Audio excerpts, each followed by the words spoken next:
Se os agrotóxicos são tão perigosos assim para os seres humanos, por que é que os animais criados para o abate eles não ficam doentes? Se você já se perguntou isso, fica aí que eu vou tentar responder. Eu sou Matheus Croc e você está assistindo Não Seja Indiferente.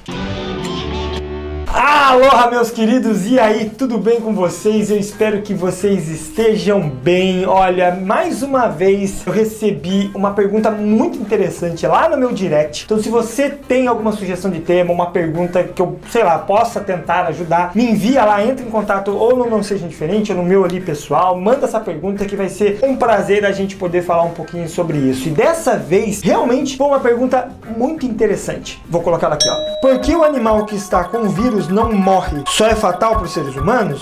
Estranho.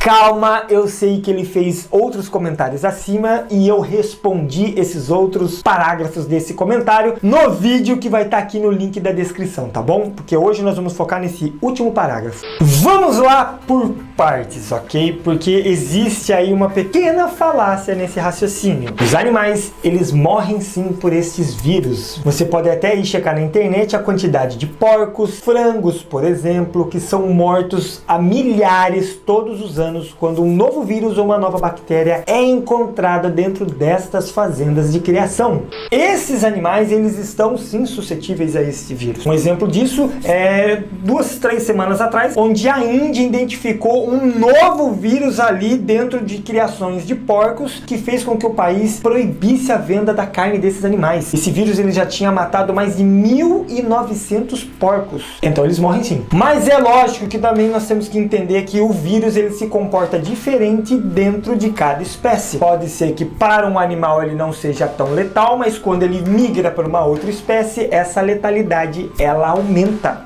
Se os agrotóxicos são tão perigosos assim para os seres humanos, por que é que os animais criados para o abate eles não ficam doentes? Nós temos que levar em consideração mais dois importantes pontos para responder essa pergunta. O primeiro deles é que a gente tem que entender que esses animais eles são mortos durante a sua infância. Sim, infância, ou até mesmo quando eles são ainda bebês e o seu tecido nunca é enviado para uma biópsia. Porém, até carne com pus ali visível já passou várias e várias vezes durante esse processo, chegando no consumidor final.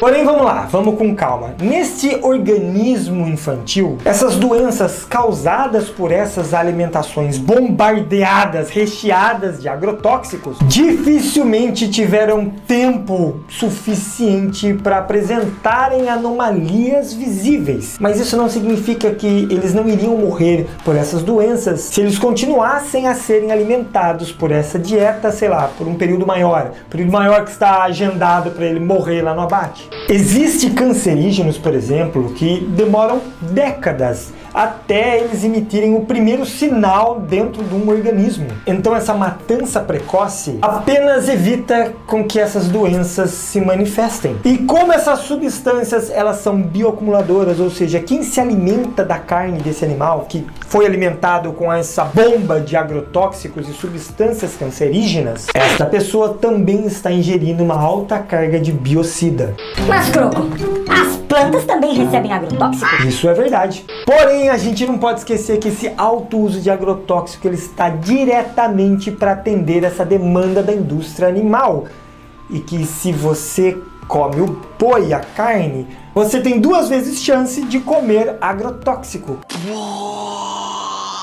Só para você ter uma ideia do que eu tô falando, os números que eu vou apresentar aqui, eles são assim...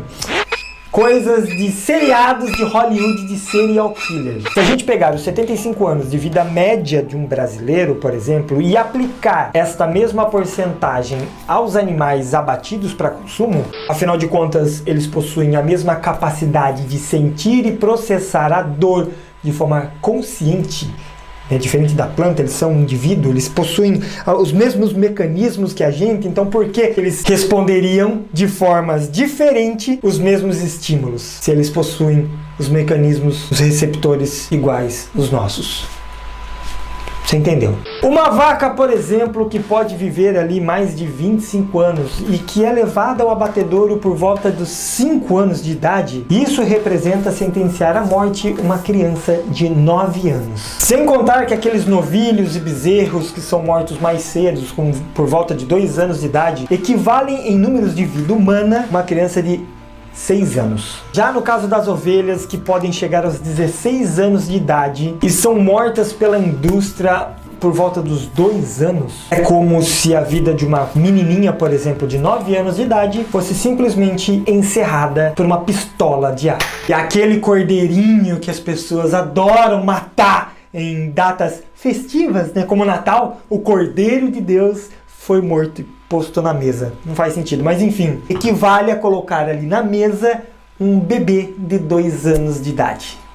E não podemos esquecer dos frangos, que são mortos com 140 dias de vida. Os frangos, eles podem viver 20 anos. E quando eles são mortos com esses 140 dias de vida, representa proporcionalmente numa idade humana um bebê de 5 meses de vida. Caramba! E último, mas não menos importante, fator que a gente deve levar em consideração é o alto uso de antibióticos. Por toda a sua vida curta, né? Esses animais, eles são mantidos à base de antibióticos que os sustentam vivos até o abate. Segundo a Organização Mundial da Saúde e a FDA, mais de 80% dos antibióticos comercializados são destinados à criação de animal, principalmente para a pecuária. E isso está resultando num dos maiores problemas de saúde pública do mundo, segundo a própria OMS. Eu fiz um vídeo especial sobre isso, sobre as superbactérias. Por favor, depois que você acabar esse vídeo, cheque esse conteúdo, vai estar aqui no link,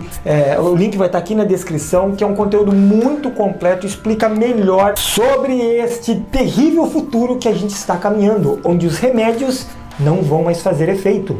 Mas só para arrematar, para não ficar vazio este vídeo, segundo um estudo da Organização das Nações Unidas para a Alimentação e Agricultura, o consumo de carne e derivados pode fazer com que as bactérias dos animais sejam transmitidas para os seres humanos, ou seja, o consumo de produtos de origem animal está diretamente ligado a este grande problema. Então, para resumir esse vídeo e a gente recapitular tudo que foi dito aqui, respondendo a pergunta que me mandaram no direct: sim, eles morrem muito, tanto por deformidades quanto por vírus e bactérias. 2, eles são mortos ainda crianças, onde o rastro dessas substâncias não teve tempo suficiente para apresentar anomalias visíveis. Mas isso não significa que elas não estão lá. 3, o constante uso de antibióticos, que sustentam esses animais vivos até o abate, mascarando estas doenças. Então, para você deixar de fazer parte deste seriado sobre serial killer que mata jovenzinhos contaminados por venenos, repense seus hábitos, reveja seus conceitos, mas mude, faça alguma coisa, só não seja indiferente. E eu sei, o assunto é um pouco pesado, mas eu achei interessante a pergunta que foi feita do porquê os animais não morrem, só a gente morre? Estranho. Bom, espero ter esclarecido, e se você tem alguma sugestão, alguma crítica, deixe aqui nos comentários ou envie pra gente lá no direct, maravilha? E não deixe de passar no perfil da ONG Colmeia Vegan, e se você puder, pense na possibilidade de ajudá-los a continuar fazendo esse importante trabalho. Beijo e tchau.